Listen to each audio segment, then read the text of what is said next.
భారతదేశంలో సంప్రదాయాలకు కొదవలేదు. సనాతన ధర్మాన్ని పాటిస్తుంది. పల్లెల్లో ఎన్నెన్నో కథలు, ప్రతి కథలో ఒక నీతివంతమైన ఇది ఉంటుంది. అందులో ఈరోజు మనం ఒక ఎలక, ఒక యజమాని గురించి మనం మాట్లాడుకుందాం. ఈ కథ సోషల్ మీడియాలో చక్కర్లు కొడుతూనే ఉంది.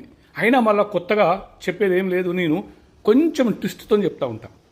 ఒక ఎలుక ఒకరోజు ఒక వజ్రాన్ని మింగింది. ఆ వజ్రం యొక్క యజమాని ఎలుకను చంపేవాడిని పిలిపించిండు. వాడు ఎలుకను చంపడానికి గదిలోకి వచ్చిండు. అప్పటికే చాలా ఎలుకలు అక్కడ గుంపులుగా ఒక చోట కనిపించినాయి. ఒక రకంగా వానికి ఆ అన్ని ఎలుకలల్లా ఆ వజ్రం మింగిన ఎలుక ఏదో గుర్తించడం కొంచెం కష్టంతో కూడుకున్న పని.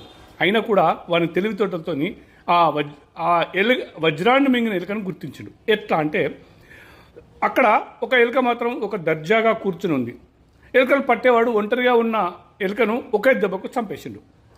అదే వజ్రాన్ని మింగిన ఎలుక అని గుర్తుపట్టిండు.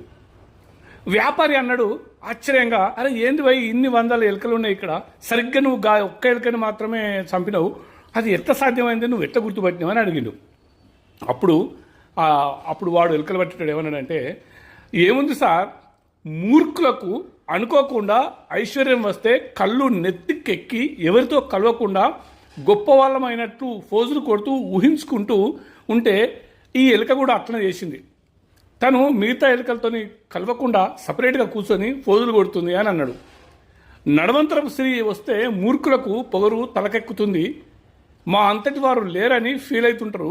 అందుకే డబ్బున్నప్పుడు ఒకలా, లేనప్పుడు ఒకలా కాదు, ఎప్పుడు ఒకేలా ఉండడం అన్నదే గొప్ప వ్యక్తుల ఇది.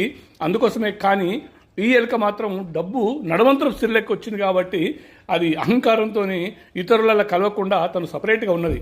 అందుకే నాకు అనుమానం వచ్చి దాన్ని నేను చంపేసిన అంటాడు. సో ఇక్కడ నీతి కథ ఏంటంటే, పల్లెలలో, ఎస్పెషల్గా భారతదేశపు పల్లెలలో ఒక నీతివంతమైన కథ చెప్తారు. ఐశ్వర్యం వస్తే, నడవంతరపు ఐశ్వర్యం వస్తే తలకెక్కుతుంది అన్నట్టు ఉంటారు, కళ్ళు తలకెక్తాయి. అందుకోసమే ఎట్లా అంటే, కష్టపడి సంపాదించిందే మన డబ్బు, ఆయాచితంగా వచ్చింది మన డబ్బు కానే కాదు.